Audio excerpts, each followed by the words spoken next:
Drama serial तिनके का सहारा की आने वाली साथ में आप देखेंगे कि अब कदर की सास भी कदर से कहती है कि तुम सजाद और उसकी बीवी की बात मान लो। मैं अपने एक बेटे को तो खो चुकी हूँ, इसलिए मैं अब अपने दूसरे बेटे को हरगिज नहीं खोना चाहती। इस तरह अब कदर अपनी सास के बार बार कहने पर उसकी बात मान लेती है और अपनी सास से कहती है कि ठीक है, मैं आप लोगों के कहने पर उसकी जान बख्शने के लिए तैयार हूँ। मैं राजीनामे पर दस्तखत कर देती हूँ, लेकिन मैं उसे कभी माफ नहीं करूंगी।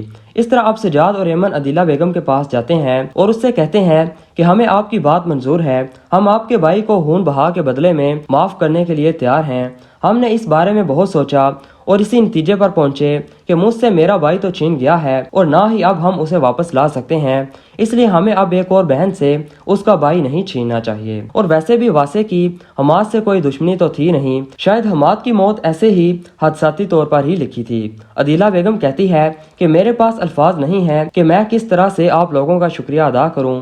आप लोगों ने मेरी बात मानकर वासे को माफ करके मुझ पर बहुत बड़ा एहसान किया है। एमन कहती है कि इसमें एहसान की क्या बात है, हमने आप पर कोई एहसान नहीं किया है और वैसे भी आपके भाई ने हमाद को कौन सा जानबूझकर मारा था और अल्लाह ने आपको इतने मालो दौलत से नवाजा है, और अगर आपके भाई को वाकई में फांसी हो जाती तो फिर ये सब कुछ कौन संभालता। अदीला बेगम कहती है कि आप ठीक कह रही हैं, ये सब मेरे भाई वासे का ही है और उसने ये सब बड़ी मेहनत से बनाया है, इसलिए मैं आपकी बहुत शुक्रगुजार हूँ कि आपने मेरे भाई को माफ कर दिया और इसके बदले में मैं आपको आपकी मुंह मांगी रकम देने के लिए तैयार हूँ। इस तरह अब एमन और सजाद अदीला से एक बड़ा घर, एक प्राडो गाड़ी और 10 करोड़ रुपए कैश लेकर वासे को माफ कर देते हैं। अब इस तरह वासे जेल से बाहर आ जाता है और आकर अपनी बहन का शुक्रिया अदा करता है कि आपकी वजह से अल्लाह ने मुझे एक नई जिंदगी दी है।